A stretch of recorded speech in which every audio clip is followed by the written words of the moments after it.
Good evening সবাইকে। বছরের শেষ গল্প মিনিট থেকে বছরের শেষ লাইভ আজকে। আমার থাকার কথা ছিল না, কিন্তু ঠাকুর মশাই অসুস্থ হয়ে পড়েছেন। এত গল্প উনি শুনিয়েছেন, প্রায় 2.5 ঘন্টার উপরের গল্প শুনিয়ে উনি এখন খুবই অসুস্থ হয়ে পড়েছেন। সেই জন্য আমাকে দায়িত্ব দিয়েছেন, জ্বর সর্দি কাশি সবাই বাঁধিয়েছে। তো গুড ইভিনিং। আজকে লাইভে আমি আর সঙ্গে ঠাকুর মশাইয়ের রচয়িতা তথাগত বন্দ্যোপাধ্যায়। প্রথমেই বলো, ঠান্ডা কেমন লাগছে তোমাকে? দেখে যদিও ঠান্ডা মনে হচ্ছে না। আচ্ছা, চিন্ময়কে একবার জিজ্ঞেস করে নি লাইভটা হচ্ছে তো? হ্যাঁ, ঠিক আছে। সকালে লাগছিল খুব ঠান্ডা, তো ওই জ্যাকেট ট্যাকেট পরে বেরিয়েছিলাম, কিন্তু তারপর গাড়ি করে আস্তে আস্তে আরো দু একটা কাজ ছিল। এখন দেখছি গরম লাগছে। ব্যারাকপুরে এখানকার থেকে বেশি ঠান্ডা।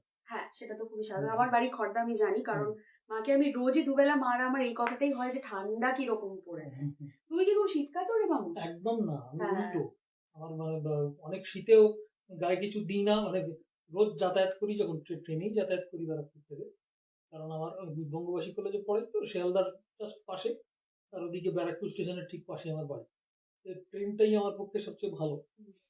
ট্রেনে কলেজ যাতায়াত করি আমি, কিন্তু কোনো সোয়েটার ফোয়েটার পরি না। আমার ভালো লাগে না, আমার ইয়েও করে না, দরকারও হয় না। বাপরে, তোমার ঠান্ডাও লাগে না? দিনের বেলা তো লাগে না, মানে রোদ যখন আছে দিনের বেলা চলাফেরা করছি এবং কিছু মনে হয় না। বাপরে। আচ্ছা, এই বছরটা কেমন কাটলো তথাগতদার ওভারঅল? তুমি যেহেতু প্রচুর ঘুরতে যাওয়া মানুষ, তুমি কোথায় কোথায় ঘুরলে এবং কেমন কাটলো? আমি বেশ কয়েকটা জায়গাতে ঘুরেছি, এবং বন্ধুদের সঙ্গে আমার একটা ঘোরার বিশেষ গ্রুপ আছে, যাদের সঙ্গে আমি ঘোরাঘুরি করি। ব্যারাকপুরেই বেশিরভাগ তারা। বিভিন্ন জায়গায় একটা বেড়ানোর গল্প করতে গেলে আমি যে কদ্দূর বলে ফেলবো। আমি মানে যেটা বলার সেটা হচ্ছে, অনেকে আমাকে দেখে বিশ্বাস করে না। আমি কিন্তু পাহাড়ে হাঁটি। যেটা আমাকে যারা পাহাড়ে আমাদের সঙ্গে দেখা হয়েছে, মানে আমার পরিচিত লোক পাহাড়ে আমাকে দেখে চমকে গেছে যে, আপনার এই চেহারা, আপনি পাহাড়ে হাঁটেন কি করে? হ্যাঁ, কিন্তু আমি হাঁটি খুব কষ্ট করে। উত্তরটা হচ্ছে এই যে কষ্ট করে। আমি ওটাই জিজ্ঞেস করতে যাচ্ছিলাম, কারণ পাহাড়ে হাঁটার তার মানে কি তুমি রেগুলার এক্সারসাইজ? তো মনে তো হয় না যে তুমি রোজ একটা হাঁটো। আমি রোজ হাঁটি। রোজ হাঁটো? রোজ হাঁটি, সকালবেলা উঠে 5:30, 5:15 থেকে 5:30টার মধ্যে বাড়ি থেকে বেরিয়ে যাই। 5 কিলোমিটার তো মিনিমাম হাঁটি রোজ, কোনো কোনো দিন আর বেশিও হয়, 6 কিলোমিটার হয়ে যায়। ওই আমার একটা গ্রুপ আছে হাঁটার, 3-4 জনের, আমরা সবাই মিলে হাঁটি। তো সেটা অভ্যেসটা আছে বলেই হয়তো পাহাড়ে গিয়ে আমি হাঁটতে পারি। আচ্ছা, এবারে আগে বলে রাখি যে অলরেডি 4 লাখ মানুষ এই নতুন তারানাথ শুনে নিয়েছেন। থ্যাংক ইউ সো মাচ যারা যারা শুনেছেন, কারণ আমি জানি এখন একটা ফেস্টিভ মুড সবারই শুরু হয়ে গেছে, আর উইকেন্ড গুলো সবাই কিছু না কিছু প্ল্যান করছে। তবুও তার মধ্যে যে আপনারা তারানাথের প্রতি এত ভালোবাসা দেখিয়েছেন, সেটার জন্য থ্যাংক ইউ। অবভিয়াসলি সব থেকে বড় কৃতিত্ব হচ্ছে লেখকের, সেই বিষয়ে আসছি। তার আগে যারা যারা তারানাথ শুনেছেন তাদের কেমন লাগলো যদি প্লিজ জানান, তাহলে খুব ভালো লাগবে। অলরেডি উপায়ন সরকার লিখেছে, কি গল্প লিখেছেন স্যার! ঠান্ডা আর এই গল্পের কম্বিনেশন পুরো জমে গেলাম। Love you sir for the story. Ayesha Ganguly লিখেছেন যোগ্য উত্তরসূরি। এবারে আসি যে, আমি আগে বলি, এই যে ভদ্রলোক বসে আছেন, ওনার কলম দিয়ে দুটো শব্দ বের করাতে প্রাণ বেরিয়ে যায়, কারণ উনি একদমই লিখতে চান না। উনি এত ভালো লেখেন, যারা শুনেছেন তারা জানেন যে উনি কত ভালো লিখেছেন, এবং কমেন্ট সেকশনে প্রচুর মানুষ লিখেছেন এবং লাইন তুলে তুলে লিখেছেন যে কত ভালো লেগেছে তাদের। কিন্তু এই মানুষটি লিখতে চান না। এবার আপনারা যদি জোর জবরদস্তি করেন, তাহলে এই বছরের শেষে আমি সামনের বছরের কথা নিয়ে নেবো যে আমরা কটা তারানাথ পাবো। কিন্তু জোকস অ্যাপার্ট, এবার এই গল্পটা লেখার ক্ষেত্রে, যেহেতু এই গল্পটা একটা বিশেষ বার্তা আছে, এই গল্পটা লেখার ভাবনাটা তোমার মাথায় এলো কি করে? অনেকগুলো ভাবনা এর মধ্যে আছে। একটা তো হচ্ছে যে, এটা আমাকে অনেকদিন ধরেই ভাবায় যে পিতৃতান্ত্রিকতা বিষয়টা অনেকদিন ধরেই আমার আমার খুব যন্ত্রণা দেয়। মানে সেটা হয়তো আমি যেরকম ধরনের পড়াশোনা করেছি, বা যেরকম ধরনের তোমাদের কি ভলিউম কম হচ্ছে? একটু কি তোমাদের ভলিউমটা বাড়াতে হবে? আমার গলাটাই বাড়াতে হবে? একটুখানি বাড়িয়ে দাও। আচ্ছা। তো আমি যেরকম যেরকম ধরনের পড়াশোনা করেছি, যাদবপুরে থেকে ইংরেজি নিয়ে পড়াশোনা করেছি, তো সেখানকার একটা প্রভাব আছে, বা বাড়ির চিন্তাধারার একটা প্রভাব আছে, যার ফলে এইটা আমাকে অনেকদিন ধরেই আমাকে ভাবায় জিনিসটা। আর এছাড়াও আমি কুকুরদের খুব ভালোবাসি। আমার এবং তারাও হয়তো আমাকে ভালোবাসে, জানি না ওদের একটা বিশেষ ক্ষমতা আছে কিনা। রাস্তা দিয়ে যখন যাই তারা আমার দিকে বিশেষ করে আসে, আদর খেতে আসে। আমিও তাদেরকে মনে মনে হয় যেন আমার সঙ্গে ওদের একটা যোগসূত্র আছে, এবং আমার আমার মনে হয় আমার স্বভাবের মধ্যে কিছু একটা কুকুর সুলভ ভাব আছে। কারণ কি, মানে কুকুরের মতো আমি মানে আমি নিজে অন্তত এরকমই মনে করতে ভালোবাসি, বা আমি নিজে যেটুকু আমি নিজেকে বুঝেছি যে আমি যতক্ষণ কারোর প্রতি বিশ্বস্ত, তার জন্য আমি সবকিছু করতে পারি। কিন্তু যদি সেখান থেকে আঘাত পাই, তখন তার প্রতি শত্রুতাও, আমার যে চরম শত্রুতা আমি করি, সেখানেও আর কোনো কম্প্রোমাইজ করি না সেই শত্রুতাতে। এটা একটা মানে আমার মনে হয়েছে সারমেয় সুলভ ভাব একটা। হয়তো ওদের সঙ্গে একটা কোনো, জানি না পূর্বজন্মে কি ছিলাম। এবং তোমার বাড়ির ছানাদের কথা বলো। হ্যাঁ, সে তো আছে। আমার বাড়িতে একটা মানে unbroken tradition of pet dogs আমার আছে। আমার ছোটবেলা থেকেই বিভিন্ন, কোনো সময় স্পিটস ছিল, কোনো সময় ল্যাব্রাডর ছিল, কোনো সময় এমনি ক্রস ব্রিড ছিল, বা সাধারণ কোনো ব্রিডের নয় এরকমও ছিল। এখন আমার 3টে বাচ্চা, আমার একটা মেয়ে, একটা ছেলে এবং একটি নাতনি। ওরে বাপরে। তারা যে আমাকে কি করে, সারাক্ষণ আমার মাথায় উঠে, কোলে উঠে, বুকে উঠে নাচে। তারা আমাকে মানুষের মধ্যে গণ্য করে না, কোনো কথা শোনে না, যাচ্ছে তাই করে আমার উপরে অত্যাচার। আমাকেও মেনে নিতে হয় সেটা, আমিও মেনে নিয়ে আনন্দই পাই। লেখার সময় কখনো বিরক্ত করে তারা? ওরে বাবা, আমি লিখছি বসে, তারা তো কোনো কাজ আমায় করতে দেবে না। হয়তো ফোনে একটা কিছু দেখছি, তাদের উদ্দেশ্য হচ্ছে আমার এবং ফোনের মাঝখানে তারা এসে এমন ভাবে বসবে যাতে ফোনটা আমার হাত থেকে দূরে চলে যায়। বা আমি লিখছি বা হয়তো খাতা দেখছি, কলেজের খাতা দেখতে হয়, তারা এসে খাতার উপরে বসবে, বসে আমার দিকে হাসি হাসি মুখে তাকিয়ে ল্যাজ নাড়তে থাকে। মানে ওইসব কি করছো, ফেলে দাও, আমাদেরকে কোলে নাও। এটা হচ্ছে ওদের বক্তব্য। তো এই যে তুমি যখন ঘুরতে যাও, তারপরে যখন ফিরে আসো, তার মানে নিশ্চয়ই তখন অত্যাচারের মাত্রা আমার আরো আমার বেড়ে যায়। যে আহ, ছেলে, আমার যাকে বলি আমি হুম। গদাধর, হুম। সে তো, আমি যদি 5 মিনিটের জন্য সে আমার চোখের বাইরে হয়, আমি তার চোখের বাইরে হই, তারপরে যখন আবার ফিরে এসে তার সঙ্গে দেখা হলো, 4 মিনিট কেটেছে, বেশি না। কিন্তু তার আচরণ দেখলে মনে হয় যে সে 5 বছর পরে আমাকে দেখলো। সে অনেক উৎসাহে, আনন্দে, সে আত্মহারা হয়ে এমন করতে থাকবে যে কতদিন দেখেনি, সে হাউতাস করে মরে যাচ্ছিল, এর একটা অবস্থা। যার ফলে কোথাও বেড়াতে গেলে তো কথাই নেই, সেটা তো হয়ই। আর মানে প্রতি মুহূর্তেই সেই এক্সপিরিয়েন্সটা আমার হচ্ছে। আচ্ছা, কিছু প্রশ্ন আছে, হুম। পরপর একটু করি। 1 নম্বর প্রশ্ন, ইপসিত বাবু। ইপসিত, আমি তোমার প্রশ্নটা দেখেছি, এতবার প্রশ্ন করো না, আমি দেখেছি, আমি অ্যাড্রেস করছি, দাঁড়াও।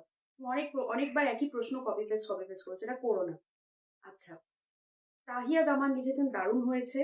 আচ্ছা, তন্ময় সেন লিখেছে সারা বছর শুনতে চাই। আমি, ওনাকে বলুন, যা হবে ওনাকে বলুন।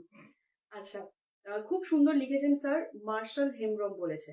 উপায়ন সরকার বলেছেন আরো গল্প চাই স্যারের থেকে। ইপসিত বাবু একটা প্রশ্ন করেছেন, তথাগত বাবুকে প্রণাম জানিয়ে একটা কথা জিজ্ঞেস করতে চাই, আপনি এবং শ্রীলঙ্কর বাবু দুজনেই তারা জ্যোতির বিনোদকে নিয়ে কলম ধরেছেন। এই বিষয়ে আপনাদের দুই ভাইয়ের মধ্যে কি কোনো আলোচনা হয়? না, কোনো আলোচনা আমরা করি না, ইচ্ছে করেই করি না। যার কারণ মানে আমি আমার লেখাটা আমি যখন লিখি, বা আমার গল্পটা রেডিওতে তোমাদের চ্যানেলে যখন আসে, তখন আমার ভাই সেটা চেষ্টা করে, মানে ইচ্ছে করেই এড়িয়ে যায় যাতে ওর লেখায় কোনো প্রভাব না পড়ে। হ্যাঁ, মানে এটা তো লেখক হিসেবে একদম তোমাদের তাই। দুজনের হুম। একটাই চরিত্র, এবং হ্যাঁ, তার দর্শনটাও তো অলমোস্ট এক। হ্যাঁ, মানে সেটাকে আমরা পরস্পরের লেখা এবং মানে সেটা রেডিওতে বা ইউটিউবে বা এতে যাওয়া, বা যদি বই হয়ে বেরোয় সেটাকে, মানে ক্রস পলিনেশনের যে ব্যাপারটা, সেটাকে আমরা চেষ্টা করি এড়িয়ে চলতে, যাতে দুজনেই স্বাধীনভাবে স্বাধীন চিন্তা নিয়ে লিখতে পারি, পরস্পরের প্রভাব পরস্পরের উপর না পড়ে। সেটা আমাদের মধ্যে একটা এরকম আন্ডারস্ট্যান্ডিং আছে। তারানাথ করবার সময়, রেকর্ডিং এর সময়, যেহেতু আমি বেশিরভাগ সময়তেই থাকি, তো প্রত্যেকবারই যিনি তারানাথ করেন সেই গপ্পমীরের কাছে আমি শুনেছি যে তারানাথ করার সময় না একটা কিছু ভর করে ভদ্রলোকের মধ্যে, এবং অদ্ভুত একটা ট্রান্সে, একটা জোনে চলে যায় রেকর্ডিং করার সময়।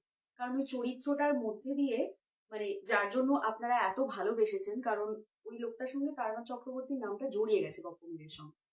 তো এটা আমি অনেকবার শুনেছি ক্যাপ্টেনকে রেকর্ডিং শেষে বেরিয়ে আসতে, যে আমি একটা জোনে চলে যাই তারানাথ রেকর্ডিং যখন করি। তোমার লেখার ক্ষেত্রেও কি তাই? একদম তাই। এটা আমি তো জানতাম না, তুমি বললে এখন আমি শুনলাম, এবং শুনে বেশ কিরকম একটু শুনি। অবাক লাগছে। আমারও কিন্তু এক্সপিরিয়েন্সটা একদম এরকমই।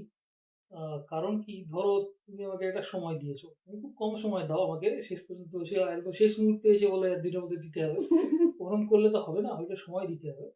এখন যেটা হয় আমার, যে ধরো হয়তো আমাকে তুমি আগেও বললে, 3 মাস আগে বললে কি 6 মাস আগে বললে, আমার মাথায় হয়তো একটা চিন্তা আছে, আমি সেটা নিয়ে ভাবছি লিখবো লিখবো, কিন্তু 100 শব্দ লিখলাম, 150 শব্দ লিখলাম, তারপরে কলম চিবোচ্ছি।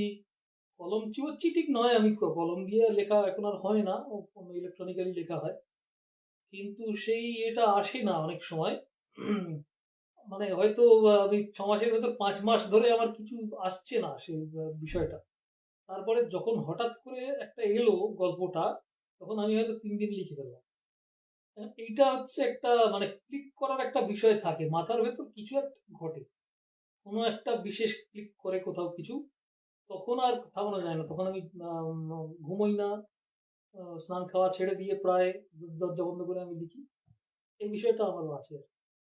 আচ্ছা, এই যে তুমি 3টে তারানাথ লিখলে আমাদের জন্য, তারানাথ লেখার সময় কোনো অদ্ভুত মানে ইরি যেটাকে আমরা বলি, এরকম কোনো এক্সপিরিয়েন্স হয়েছে লিখতে লিখতে? না, না, সেটা হয়নি, তবে কল্পনা করেছি যে আহ, আশা করেছি, কল্পনা করেছি, আশা করেছি বলাটা ভুল, কারণ আমার যে আমি যে কি বিশ্বাস করি এই বিষয়ে, আমার ভূতেকে নিজের বিশ্বাস নিজের করো? নিজের বিশ্বাসটা আমি নিজেই বলতে পারবো না। কারণ নিজে জানি না সত্যি আমি কি বিশ্বাস করি, আমি যে আদৌ ঈশ্বর বিশ্বাসী কিনা, বা কোনো বাস্তব ইটকাট পাথরের বাইরে কোনো কিছুকে বিশ্বাস করি কিনা, এই বিষয়টা নিজেকে আমি নিজে প্রশ্ন করি, কিন্তু কোনো সদুত্তর পাই না। সুতরাং আমি কল্পনা করি, এটুকু বলতে পারি যে হয়তো বাবা দেখছেন, ঠাকুরদা দেখছেন, দেখে আনন্দ পাচ্ছেন, হয়তো তাদের কিছু প্রেরণা আমাকে দিচ্ছেন, আমি জানি না সেরকম সত্যি কিছু ঘটছে কিনা, এরকম কল্পনা করি, করতে ভালোবাসি, এই পর্যন্ত, আর বেশি কিছু না। তবে কয়েকটা জিনিস, যেমন এগুলো মানে কিছু কিছু ঘটনা, যেমন এই যে কনক দুর্গার বিষয়টা লিখেছি না, কনক দুর্গা নিয়ে যে কেন লিখবো, কেন লিখলাম আমি নিজে জানি না, কারণ কনক দুর্গা নিয়ে আমার কোনো পড়াশোনা ছিল না। পড়াশোনা আমি করলাম পরে, করতে বাধ্য হলাম, হঠাৎ করেই একদিন আমার মাথায়, মানে যখন এই লেখাটা এবারে এবারে লিখতে হবে, গল্পটা এবারে দিতে হবে, একটা প্লটের কিছু রুডিমেন্টস আমার ভেতরে আছে, কিন্তু পুরোটা দানা বাঁধেনি। কোত্থেকে যে কনক দুর্গা নামটা আমার ভেতরে এলো আমি কিন্তু জানি না। আমি কনক দুর্গা নিয়ে কোনোদিন কোথাও পড়েছি, কোনো কাগজে বা কোনো বইতে, এরকম আমার মনে পড়ে না। হঠাৎ করে কনক দুর্গা নামটা আমার ভেতরে এসছে, নিশ্চয়ই কোথাও পড়েছিলাম, আমার ধারণা, অলৌকিক বলে আমি বিশ্বাস করি না, কিন্তু নামটা আসার পরে আমার মনে হলো হ্যাঁ এরকম যেন শুনেছি, এরকম নামটা কবে কোথায় শুনেছি, তাহলে এই বিষয়টা কি আমার গল্পের মধ্যে আসছে বা আসতে পারে। তখন আমি পড়াশোনা করলাম কিছুটা, এবং যারা এই বিষয়ে জানেন, ওই অঞ্চলের কিছু মানুষ, যারা পণ্ডিত ব্যক্তি, ইতিহাসের খোঁজ রাখেন, তাদের সঙ্গে যোগাযোগ করলাম, নিজে কিছু বইপত্র পড়াশোনা করলাম, পরে বিষয়টা লিখলাম। এখন জানি না এর ভেতর কি আছে, আমি অলৌকিক, তুমি জিজ্ঞেস করছো ইয়ের বা অলৌকিক কিছু, হ্যাঁ, হ্যাঁ। আমি সেইভাবে এটাকে বলতে চাইছি না যে এটা অলৌকিক, কিন্তু মানে এটা এক্সপিরিয়েন্সটা স্পিরিচুয়াল বললাম, বলা যেতে পারে, এটা এক্সপিরিয়েন্সটা স্পিরিচুয়াল বললাম। এক্সপিরিয়েন্স বলা যেতে আমি পারে। কিন্তু সত্যি একটা কথা তোমায় বলে দিই, ওই ঠাকুর দেবতায় বিশ্বাস কিন্তু আমার নেই, মানে ওই দুর্গা কালী গণেশ একদম বিশ্বাস করি না। যদি কিছু কোনো আধ্যাত্মিকতা আমার ভেতর থাকে সেটা অন্যরকম, সেটা হয়তো কিছুটা আমার ঠাকুরদার লেখার মধ্যে যেমন পাওয়া যায় তেমন বিষয়, সেটা একটা অন্যরকম ধারণা, কোনো মূর্তি বা কোনো বিশেষ এই একটা ধরনের। শক্তি, হ্যাঁ, একটা শক্তি। তাও হতেও পারে, জানি না, তাও আমি নিশ্চিত করে তাও কিছু নিশ্চিত বলছি না। নয়। হ্যাঁ, যাই হোক, হ্যাঁ বলো না। হ্যাঁ, আচ্ছা। আরেকটা প্রশ্ন আমার মাথায় ঘুরছিল, সেটা এও লিখেছেন, লেখক অনুমোদিত তারানাথ বিশেষজ্ঞ। বছরে 3টে তারানাথ, 3টে একদম ভিন্ন স্বাদের। এটা আমি জিজ্ঞেস করতেই তোমায় যাচ্ছিলাম। একটা আরেকটার থেকে এতটা আলাদা। এই ভিন্ন রকম চিন্তা করার উৎসাহ পান কি করে? মানে ভাবনার এই এতটা বিক্ষেপ কি করে হয়? কোনো বিশেষ চেষ্টা করে যে করেছি এরকম নয়। এখন ঘটনাটা হচ্ছে যে যখন যেরকম এসছে, জীবনের ওঠা পড়া আছে, আশেপাশের পরিবেশ প্রতি মুহূর্তে পাল্টাচ্ছে, নতুন নতুন অভিজ্ঞতা হচ্ছে, মানুষকে নতুন করে চিনছি রোজ, সেটা চেনাটা কখনো ভালো কখনো খারাপ। সুতরাং যখন যেরকম পরিস্থিতির মধ্যে থাকি, লেখা সবসময় অভিজ্ঞতা থেকেই উঠে আসে, সে অভিজ্ঞতা সবসময় যে বাস্তব অভিজ্ঞতা হবে এরকম কোনো কথা নেই, হুম, কিন্তু হুম। অভিজ্ঞতার অনেক স্তর আছে। তো যখন যেরকম অভিজ্ঞতার ভেতর দিয়ে যাচ্ছি তার থেকে যেরকম লেখা উঠে আসছে, এটা তো কি করে হলো, মানে তাহলে বলতে হবে যে আমি সেই সময় সেই অবস্থায় ছিলাম মানসিক, এইভাবে হলো। এছাড়া তো আর কি বলবো, আমার কাছে কোনো ব্যাখ্যা নেই, যেরকম গল্প এসছে তেমন লিখেছি। আচ্ছা, আরেকটা কথা আমি জিজ্ঞেস করবো, কালো নুনিয়া, হুম, এই যে চালটা, এটা তুমি খেয়েছো? একদম। এটা আমি ওই যে ছোটবেলায় চিড়ের কথাটা লিখেছি না, হ্যাঁ। ওটা আমার নিজের এক্সপিরিয়েন্স। আচ্ছা, বলো আমাদের একটু। ওটা যদিও মেদিনীপুর দিয়ে এখানে লিখেছি, কিন্তু আমি যেখানে আমার যে সোর্সটা ছিল সেটা মেদিনীপুর নয়, সেটা হচ্ছে ওই আমাদের উত্তরবঙ্গের কুচবিহারের একজন, কুচবিহারের যে রাজ পরিবার, এটা হচ্ছে নারায়ণ পরিবার। আচ্ছা। যে পরিবারের ওই যে প্রেমা নারায়ণ একজন হ্যাঁ, অভিনেত্রী ছিলেন না, প্রেমানারায়ণ, হ্যাঁ হ্যাঁ, একদম ওই একদম। সেই একই পরিবারের কিছু মানুষ আমাদের ছোটবেলা থেকে, আমার ব্যারাকপুরে তাদেরকে আমরা চিনি, ব্যারাকপুরে তারা থাকেন। এই ব্যারাকপুরে যে লাটবাগান আছে পুলিশের তাদের সঙ্গে যুক্ত ছিলেন। তো তারা যখন কুচবিহার থেকে আসতেন অনেক সময় ওই কালো নুনিয়া চালের, কালো নুনিয়া চিড়ে নিয়ে আসতেন একটা ছোট টিফিন বক্সে করে। সেটা আমি, আমার মনে আছে যে এত সুগন্ধি, হ্যাঁ, মানে যেহেতু আমি তুমি সেটা গল্পের একদম, ডেসক্রিপশন এবং দিয়েছো। সেটা আমি হাতে মুঠো মুঠো জাস্ট শুকনো চিড়ে খেয়ে ফেলতাম, জলে না ভিজিয়ে, কোনো কিছু না দিয়ে, এবং সেই গন্ধটা এখনো আমার নাকে লেগে আছে। দুঃখের বিষয় তারপরে কালো নুনিয়ার চালটা আমি আর পাইনি কখনো। আমরাও এখানে অনেক রকম চালের কথাই জানি, হুম, কিন্তু কালো নুনিয়ার কথা আমিও খুব একটা শুনেছি শুনেছি। কেউ কেউ চাষ করেন এখনো, আচ্ছা। কিন্তু আমার আর তারপরে ছোটবেলার পরে আর আমি পাইনি। আরেকটা জিনিস, একজন খুব ইন্টারেস্টিং একটা প্রশ্ন না, আমি রিকোয়েস্ট করেছেন, প্রশ্ন হিসেবে আমি দিচ্ছি তোমাকে। তারানাথের হাতে কখনো স্মার্টফোন আসবে কোনোদিন? তারানাথ, তারানাথ যদি কখনো ওই কল্পনায় বা কোনোভাবে টাইম ট্রাভেল করে ভবিষ্যতে ফিউচারে যেতে আসে, পারেন ভবিষ্যতে তাহলে আসে, আসবে। তাহলে হতে পারে। সেটার খুব একটা সম্ভাবনা দেখছি না। যাক। তারানাথের যে সেটিং, হ্যাঁ। সেখান থেকে এখানে নিয়ে এলে জিনিসটা ভেঙে যাবে। আমার যেটা মনে হয়, মানে এই যে মানে একদম সবকিছু ছেড়ে দিয়ে যদি আমি শুধু ভূতের কথাই বলি, গ্রাম বাংলার ভূতের যে মায়া এবং যে একটা ব্যাপার আছে, সেটা বোধহয় শহুরে জায়গায় খুব একটা হয় না। হয় না, এবং আমাদের এরা তো এই যে ধরনের ভূত আমরা সাধারণ এই এখনকার গল্পে যেরকম দেখি, এরা কিন্তু আমাদের দেশি ভূত নয়, এরা কিন্তু আমাদের বিদেশ থেকে আসা ভূত। আমাদের দেশি ভূত যেটা আগে ছিল, মানে ইউরোপিয়ান কন্ট্যাক্টের আগে, তারা হচ্ছে ওই কুলোর মতো কান, মুলোর মতো দাঁত, হ্যাঁ। গাছের উপর বসে তারা পা দোলায়, নিচে দিয়ে কেউ গেলে তার মাথা হিসি করে দেয়, এরকম টাইপের ভূত। বা মাছের উপর লোভ, মাছ ধরে টান মারে, নাকি গলায় কথা বলে, এটা হচ্ছে দেশি ভূত। আর আমাদের যে এখন যে ওই গা ছমছমে ভূত, যেটা কিনা ওই আছে কি নেই বোঝা যাচ্ছে না, এটা বিদেশি ভূত। তো সেটাকে নিয়ে শহরের সেটিং এ গল্প হয়নি তা নয়, হয়েছে। হ্যাঁ, সেটা তো ডেফিনেটলি হয়েছে, তবে গ্রামে জমে ভালো। হ্যাঁ, এক্স্যাক্টলি। আলো যত কম, পরিষ্কার কথা, যত আলো কম তত গল্প জমবে, ভূতের গল্প জমবে বেশি। আলো হ্যাঁ, বেশি থাকলে জমবে।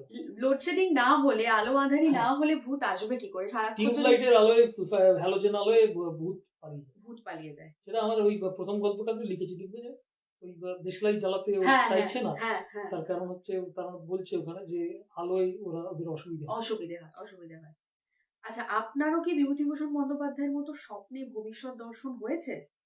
আম,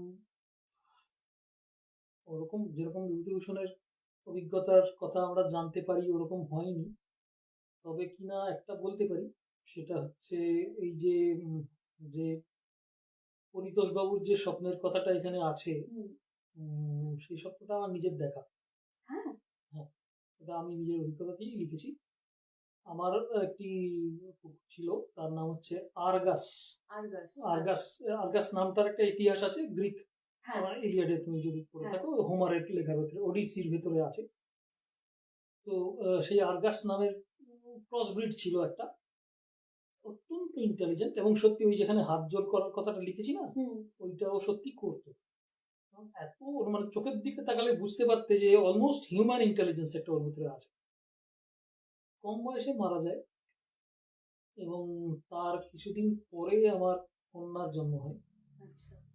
এবং তার আগে আমি এই স্বপ্নটা দেখেছিলাম, যে এখনো এই যেরকম বর্ণনা আছে এখানে, ঠিক এই স্বপ্নটাই দেখেছিলাম, যে আরগাস এসে লাফিয়ে ঢুকে গেল।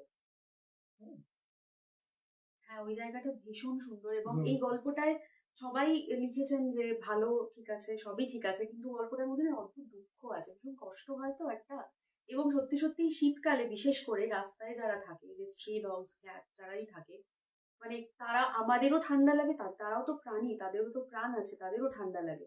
আপনাদের কাছে রিকোয়েস্ট, যদি সম্ভব হয়, যা হোক সেটা, আপনি ব্যবহার করেন না সেরকম একটা শাল হতে পারে, একটা চটের বস্তা হতে পারে, কিছু দিয়ে যদি তাদের দেখেন তারা ঠান্ডায় কাঁপছে, যদি একটু কভার আপ করে দেন, যদি একটুখানি আমরা যদি একটু ভালোবাসি, তাহলে ওরা অনেক অনেক অনেক বেশি ভালোবাসা আমাদেরকে ফেরত দেয়। যেমন আপনারাও দিয়েছেন এই তারানাথ শুনেই। তারানাথে যারা যারা কিশোরী অশ্বিনী তো আছেই, আমাদের অনুজয় এবং রৌনক। এই বিষয়ে আমার বলার আছে, একজন প্রশ্নও করেছে, সেটা আমি তোমার কাছে রাখছি। এছাড়াও পরিতোষের ভূমিকায়, মানে মুখ্য চরিত্রে অলমোস্ট রয়েছেন দীপ কাইজার বাসু। দীপের কালকে জন্মদিন ছিল, বিলেটেড হ্যাপি বার্থডে দীপ। দীপ আমাদের গপ্পের চেকের খুবই নিয়মিত একজন আর্টিস্ট এবং ভীষণ ভালো আর্টিস্ট। যারা শোনেননি তারা প্লিজ শুনবেন। দীপঙ্কর চক্রবর্তী আছেন, আহ আর কে কে আছেন এই গল্পটাতে, আরো বোধহয় কোরাসে কৃষ্ণ ইমন সবাই রয়েছে। তো সব মিলিয়ে একটা বেশ জমজমাট ব্যাপার হয়েছে। যারা শোনেননি তারা প্লিজ শুনে নেবেন। একজন লিখেছেন এর পরবর্তী গল্পগুলোতে কিশোরী আর অশ্বিনীকে কি আরেকটু বেশি সুযোগ দেওয়া যায়? এটা তো এটা তো একটা খুব মানে দ্বন্দ্বের জায়গা, যেখানে ধরো আগের গল্পটাতে অনেকটাই ওরা ছিল, হ্যাঁ, আগের গল্পটাই অনেকটাই ওরা ছিল। গল্পেই অনেকটা একদম। সেখানে আবার অনেকের আপত্তি আছে, এত ভূমিকা কেন, সোজা কেন গল্পে ঢোকা যাচ্ছে না, আবার যেখানে সোজা গল্পে ঢুকছে সেখানে আবার এদেরকে কেন সব দিকেই মুশকিল আর কি। জানি না। আচ্ছা, আর একজন লিখেছেন যে স্যারের কাছ থেকে কি ভিন্ন কোনো স্বাদের গল্প লিখতে পেতে পারি? এবং এরকমই আরেকটা প্রশ্ন করেছে সার্থক, স্যারের কাছে অনুরোধ, আপনার লেখার হাত এত ভালো, দয়া করে শুধু একটি বিশেষ চরিত্রে নিজেকে সীমাবদ্ধ রাখবেন না, বিভিন্ন ধরনের উপন্যাস বা ছোট গল্প আপনি লিখতে পারেন। হ্যাঁ, আমি লিখতে পারি পারি। এবং লিখিও, কিন্তু সেটা আপনি কি করে শুনবেন আমি জানি না, কারণ তাহলে এদেরকে সেটা করতে হবে। আমরা দায়িত্ব এরা নিচ্ছি। যদি বলেন করবেন তাহলে আমি এদেরকে দেবো, কিন্তু আপাতত এরা তারানাথ নিয়ে এত মশগুল আছেন যে এখন অন্য কিছু প্রসঙ্গ এখন উঠছে না। কারণ সবাই পাগল। এই যে আজ এই বছরের শেষে তারানাথ হলো তো, আমি বলছি 1-2 মাসের মধ্যেই আবার আসবে নতুন বছরের তারানাথ, নতুন বছরের তারানাথ। ওই কমেন্টস ওখানেই আসছে পরের তারানাথ কবে আসছে। ও হ্যাঁ, ওখানেই এসছে পরের তারানাথটা কবে আসছে। মানে বছরের শুরুতেই বলেছে একটা দিতে হবে, এবং দিতে হবে শুধু নয়, প্রত্যেক সপ্তাহে দিতে হবে। ঠাকুর মশাই কি বিরতি নেবেন না? ওনারও তো সংসার আছে, চারি আছে, তাকে তো বড় করতে হবে, অনেক কিছু করতে হবে। আচ্ছা, আরেকটা গুরুত্বপূর্ণ প্রশ্ন স্নেহাশিস করেছে, এই যে 3টে গল্প উনি লিখেছেন, এগুলো কি একসাথে বই আকারে কখনো বেরোতে পারে? এরকম নিশ্চয়ই হবে, এখন একটা একটা করে বেরোচ্ছে। দুটো তো বেরিয়েছে, প্রথম দুটো বেরিয়ে গেছে, আর একটা এই 3 নম্বর যেটা আপনারা পরশুদিন শুনলেন, সেটাও এই বইমেলার আগেই বেরিয়ে যাবে। সুতরাং এই দুটো মানে দ্বিতীয় বইটা আর এই নতুন যেটা বেরোবে, এই দুটো বইমেলায় আপনারা পাবেন। আর আমার মনে হয় যে 5-6টা এরকম আলাদা আলাদা করে বেরোনোর পরে হয়তো একটা সংকলন হয়ে বেরোবে, এরকম ভেবেছি। এখনো পাবলিশারের সঙ্গে কথা বলবো। আহ, এই 2-3টে দিয়ে তো ভালো বই হয় না, হ্যাঁ, অন্তত গোটা 6 না হলে তারপরে করবো নিশ্চয়ই। সরি, আমি এই বইটা একবার দেখাতে চাই। এই বইটা যদিও গত সপ্তাহে লাইভে দেখিয়েছি, বাট আজকে যখন রাইটার আছেন তাকেই তার হাতের সামনেই দেখাই একবার। এটা তারানাথের ব্রহ্মাস্ত্র, যেটা আমাদের আগের গল্প, সেটা বই আকারে বেরিয়েছে। এটা আপনারা, এটা কি বইমেলাতেও নিশ্চয়ই? এটা বইমেলাতে এখন, মানে গত বইমেলায় তো ছিল না, এই বইমেলায় এটা নতুন। হ্যাঁ, এটা মিত্র অ্যান্ড ঘোষ পাবলিশার্স থেকে বেরিয়েছে। তো এই বইমেলায় ডেফিনেটলি এটা মিত্র অ্যান্ড ঘোষের স্টলে আপনি পাবেন। আর এর সঙ্গে ওই রুদ্রদেব থাকবে। রুদ্রদেব থাকবে। তো এক্সিস্টিং তারানাথ বইয়ের আকারে যেগুলো বেরিয়েছে সেগুলো অলরেডি কিন্তু বইমেলায় থাকবে। তো বইমেলায় এবার আপনারা কালেক্ট করে নিতে পারবেন। আচ্ছা, কৌশিক মজুমদার আমাদের আরেক থেকে অন্যতম প্রিয় লেখক। কৌশিক দা প্রশ্ন করেছেন তোমাকে, উনি এখানে প্রশ্ন করছেন, আপনি ইংরেজি সাহিত্যের অধ্যাপক, ইংরেজি সাহিত্যের কোন হরর লেখক আপনার পছন্দ? আমার বাবারও প্রিয় ছিলেন খুব অ্যালজার্নট ব্ল্যাকউড। লাভক্রাফট আমার নিজের খুব প্রিয়, বাবার অতটা ভালো লাগতো না লাভক্রাফট, বাবা বলতেন বড্ড বেশি ফিজিক্যাল হরর। আর বাবার খুব প্রিয় লেখক ছিলেন স্টিফেন কিং। বাবার যে সালে জন্ম 1947, এরও সেই সালে জন্ম, এবং বাবার থেকে আমি সেটা ইনহেরিট করেছি। আমারও খুব প্রিয় লেখক, যদিও সব লেখা অত ভালো নয়, কিন্তু কোনো কোনো লেখা স্টিফেন কিং এর খুবই ভালো। আর এছাড়াও কিছু মানে অনেক কিছু লেখেননি তারা, কিন্তু কিছু খুচরো গল্প আছে যেগুলো নাম করতে গেলে মুশকিল। যেমন উম, কি বলবো, ই নেসবিটের একটা গল্প আছে, ম্যান সাইজ ইন মার্বল বলে, খুব প্রিয় গল্প আমার। অথবা অ্যালজারন ব্ল্যাকউডের ওই গল্পটা দ্য উইলোজ বলে একটা গল্প আছে, যদি পড়েন দেখবেন যে ওইটার প্রভাব পাসাং মারার উপরে আছে। বাবার খুব প্রিয় লেখক ছিলেন ব্ল্যাকউড। এরকম আরো ছোট ছোট অনেক লেখক আছেন। একজন ল্যাটিন আমেরিকান লেখক আছেন, নামটা এই মুহূর্তে আমি মনে মানে মনে করতে পারছি না। তার একটা হাউস টেকেন ওভার বলে একটা গল্প, সেটা ঠিক ভূতের গল্প না, হরর বলে আমি বলতে পারবো না, সেটা একটু অন্য ধরনের গল্প। যদি কখনো পড়েন হাউস টেকেন ওভার নামটা, আমি লেখকের নামটা আমি রোজই বলি কিন্তু কোনো কারণে এক্ষুনি মনে আসছে না। যদি পড়েন দেখবেন এই ধরনের গল্প লেখা যায়। এই ধরনের গল্প আমার খুব প্রিয়। জানি না কোনোদিন সেটা আমি আনতে পারবো কিনা তারানাথের মতো লেখায়। ইচ্ছে আছে। আরো কিছু এখন আধুনিক যুগে খুব ভালো লেখা হচ্ছে। আজকে একটা বই পড়ে আমি শেষ করলাম, দেয়ার ইজ নো অ্যান্টিমেমেটিক্স ডিভিশন বলে। যদি পড়েন, অচেনা লেখক, আগে নাম জানতাম না। তিনি একটা মানে একটা শব্দ দিয়ে একটা ছদ্মনাম তৈরি করেছেন, সেই ছদ্মনামে লেখেন, ব্রিটিশ লেখক। এই ধরনের লেখা কিন্তু বাংলায় কখনো হয়নি। আমি জানি না কখনো আমি আমার লেখায় আনতে পারবো কিনা, চেষ্টা করব। মানে সেটার জন্য ওটা ওটা আমি কমিউনিকেট করতে, যদি বা আমি লিখতে পারি, শ্রোতাদের কতটা ভালো লাগবে আমি জানি না, কারণ ওটা শোনার জন্য বা অ্যাপ্রিসিয়েট করার জন্য একটা অভ্যাস দরকার। ঠিক আছে, অনেক অনেক অনেক ভূতের গল্পের বইয়ের এবং লেখকের সন্ধান দিলেন তথাগতদা। যারা যারা ভূতের গল্প পড়তে ভীষণ ভালোবাসেন, মানে পাগল, তারা প্লিজ নোট করে নিয়েছেন। তো এবার আসবো সিরিজে বা সিনেমায়, বা এই শুধু ভূত বলবো না, এই তুমি স্ট্রেঞ্জার থিংস দেখেছো? স্ট্রেঞ্জার থিংস এর প্রথম দুটো সিজন দেখেছি, আচ্ছা, তারপরে আরো বেরিয়েছে শুনেছি, সেগুলো দেখা হয়নি। হ্যাঁ, এখন তো ফিনালে নিয়ে প্রচুর হ্যাঁ। এক্সপেকটেশন, সেটা ভালো খারাপ সব মিলিয়েই চলছে। ভূতের সিনেমা বা সিরিজ এরকম তোমার খুব পছন্দ যদি হয় বলো। আমার খুব প্রিয় একটা ফিল্ম আছে, সেটা হচ্ছে ওটা হচ্ছে বোধহয় আলেহান্দ্রো আমেনাবার, না আমেনাবার কি, না ভুল বলছি হয়তো নামটা, কোন স্প্যানিশ ডিরেক্টর, দ্য আদার্স। ওটাতে নিকোল কিডম্যান আছে। নিকোল কিডম্যান আছে, হ্যাঁ, এটা আমি দেখো, অসাধারণ একটা ছবি। তারপরে তোমার নাইট শ্যামালানের ছবি, যে সিক্স সেন্স, সিক্স সেন্সটাই ভালো সবচেয়ে, বাকিগুলো অত হয়তো ভালো না। সায়েন্সটাও ভালো নাইট শ্যামালানের। এই ধরনের ছবিগুলো আমাকে খুব মুগ্ধ করে। আর বিশেষ করে ইদানিং এর মধ্যে দুটো সিরিজের নাম বলবো। একটা হচ্ছে তোমার মিডনাইট মাস। মিডনাইট মাস, এটা যে কি অসাধারণ একটা সিরিজ হয়েছে, বোধহয় নেটফ্লিক্সে বা কোথাও আছে, যারা দেখেননি দেখে নেবেন, আমার পছন্দের একটা সিরিজ। আরেকটা হচ্ছে ওই যেটা আমার একজন বড় হরর লেখিকা, যার নামটা আমি বলতে ভুলে গেছি, যার ওই নামটা আমি না আজকাল নাম মনে রাখতে পারি না, নাম মনে রাখতে না পারার সমস্যা সবার। আমি একটুখানি দেখে নিয়ে বলবো। অবশ্যই, আমি রোজ এই নামগুলো বলি, কিন্তু কোনো কারণে আমার কাজের সময় মনে পড়ে না। কোনো ব্যাপার না, আপনি নাম মনে করে বলুন। মিনওয়াইল সবাইকে জানিয়ে দিই যে নতুন বছর আসছে, এবং নতুন বছরের প্রথম গল্পটাই কিন্তু ভয়ের গল্প।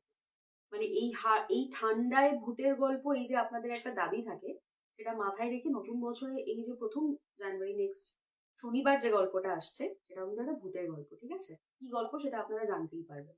এটা হচ্ছে শার্লি জ্যাকসন, একজন আমেরিকান লেখিকা, মারা গেছেন ইন দ্য 1960s। কি যে অসাধারণ লেখিকা, মানে তুমি যদি পড়ো মুগ্ধ হয়ে যাবে। কিন্তু বেশি লোকে ওর লেখা, অন্তত ভারতবর্ষেও বেশি লেখা পড়েনি লোকে। ওর মানে অলৌকিক হরর থেকে শুরু করে এমনি সামাজিক হরর, তুমি যদি একটা গল্প পড়ো, দ্য লটারি বলে একটা গল্প আছে, কোনো অলৌকিকত্ব নেই ওর, কিন্তু হরর স্টোরি। কি যে চিলিং জিনিসটা। এবং আমার তো মনে হয় বিংশ শতাব্দীর অন্যতম শক্তিশালী লেখিকা। ওর একটা উপন্যাস আছে, the haunting of Hill House. ও বাবা, আমি ওটা সিরিজ আমি বলতে যাচ্ছি, দেখেছো? অসাধারণ আমি লেগেছে। বইটাও পড়েছি, সিরিজটাও দেখেছি, দুটোই অসাধারণ, অসাধারণ লেগেছে।